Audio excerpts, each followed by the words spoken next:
know that I can speak so that you can hear me as you perceive something affects my throat. I wish, however, to say a few words to you this morning. I would like to say considerable, a good many words, but perhaps a few will answer. There are a goodly number in the congregation who have been acquainted with this church and kingdom from its rise, and that knew Joseph in his first career in the gospel. There are many here that have been in the church for 15, 16, and some more than 20 years.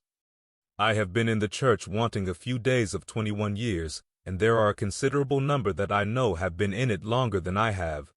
They knew Joseph, they knew him from week to week and from year to year, they knew what he did, they knew how he spake. They knew the spirit he possessed, they were acquainted with it. It is the same spirit they possess to the present day, the spirit of Mormonism, the spirit of the gospel. I will ask those brethren and those sisters if they believe Joseph Smith was a prophet of God. If they believe that he magnified his calling, I will ask them if Joseph lived and died a prophet of God, and what would they answer? All men and women know by the power of the Holy Ghost, by the Spirit, they know it by the light that is in them, for light cleaveth to light, and truth embraces truth. These pure attributes stand upon their own basis. The fabric sustains itself but falsehood, and that which is built upon it will sooner or later fall. How many witnesses could we bring, men that are upon the islands of the sea in foreign lands and people scattered through the United States, hundreds and thousands in their poverty, who are not able to gather with the saints? I ask, what would they witness if they were here today? They would tell you, and they would sound it so that all the world might hear if they could, that Joseph Smith was a man called of God to build up his kingdom in the last days preparatory to the coming of the Son of Man. There are many witnesses here, not only witnesses of Joseph and his career, but witnesses of the disaffected spirits that have come into this church and gone out again. Are there witnesses of men trying to rise up and usurp Joseph's place in his day? Yes, there are many witnesses that many men tried it. Are there witnesses here of the rise and fall of men in this kingdom? Yes, plenty of them I have witnessed, more than has been pleasing to me. It delights me to see men come into the church and magnify the holy priesthood, but it is a grievous matter to see men turn away from the holy commandments delivered unto them, gather to themselves false spirits, follow after a phantom, and be duped by the devil, be ensnared by the power of the enemy, and give way to it until they fall. It is a source of regret, but we witness it. We could name many of this class.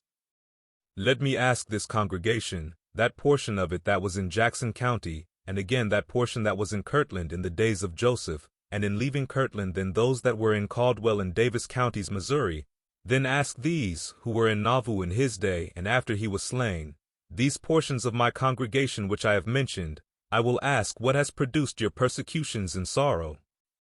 What has been the starting point of all your afflictions? They began with apostates in your midst.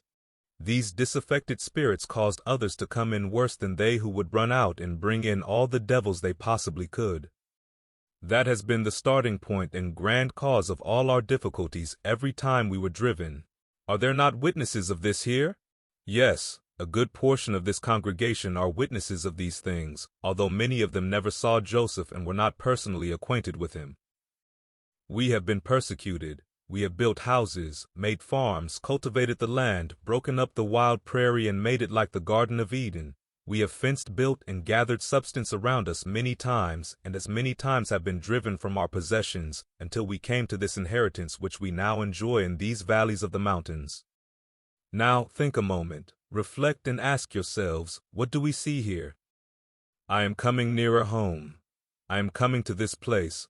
What do we see here? Do we see disaffected spirits here? We do. Do we see apostates? We do. Do we see men that are following after false and delusive spirits? Yes. When a man comes right out as an independent devil and says, "Damn Mormonism and all the Mormons," and is off with himself not to Texas but to California, you know it used to be to Texas, I say he is a gentleman by the side of a nasty sneaking apostate who is opposed to nothing but Christianity. I say to the former, "Go in peace, sir, go and prosper if you can." But we have got a set of spirits here worse than such a character. When I went from meeting last Sabbath, my ears were saluted with an apostate crying in the streets here.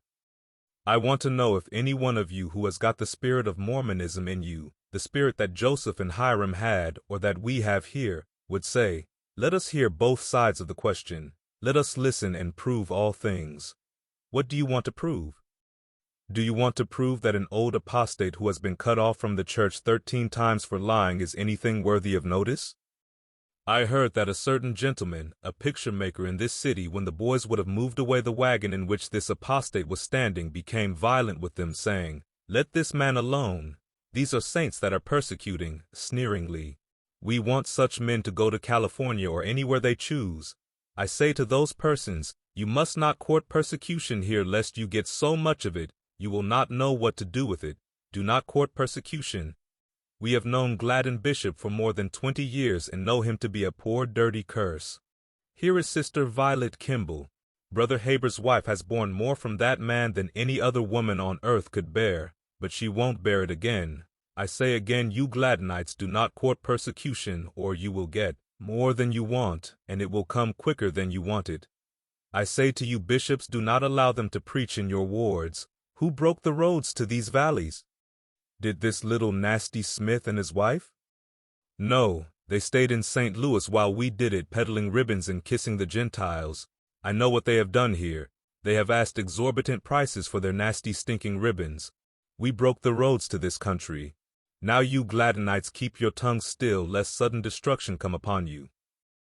I will tell you a dream that I had last night. I dreamed that I was in the midst of a people who were dressed in rags and tatters. They had turbans upon their heads, and these were also hanging in tatters. The rags were of many colors, and when the people moved, they were all in motion. Their object in this appeared to be to attract attention. Said they to me, "We are Mormons, Brother Brigham." "No, you are not," I replied. "But we have been," said they.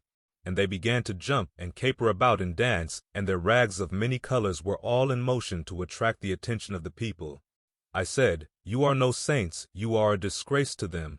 Said they, "We have been Mormons." I say, rather than that apostates should flourish here, I will unsheath my bowie knife and conquer or die.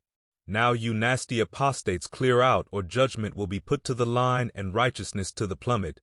If you say it is right, raise your hands. Let us call upon the Lord to assist us in this and every good work.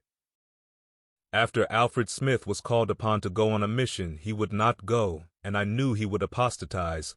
Do you suppose that after a man has refused to fulfill his calling, he can retain the spirit of truth and stand? He cannot. They say they believe that Joseph Smith was a prophet raised up to establish the work of the last days and bring forth the Book of Mormon, and thus they deceive. But if you will examine them, you will not find anything but contradiction to every principle of truth. I felt to say this that I have said, though my throat is very sore, but I think this exercise has done it good. I feel to say to Jew and to Gentile, let this people alone in these valleys of the mountains, or you will find that which you are not looking for. We are on the Lord's side, and we have the tools to work with. But shall this people sink? No. The time has come that Israel shall be redeemed, and they never shall be trampled underfoot again. Now is the time Joseph told us before he was killed. The set time to favor Zion had come. I want you to hear, bishops, what I am about to tell you. Kick these men out of your wards.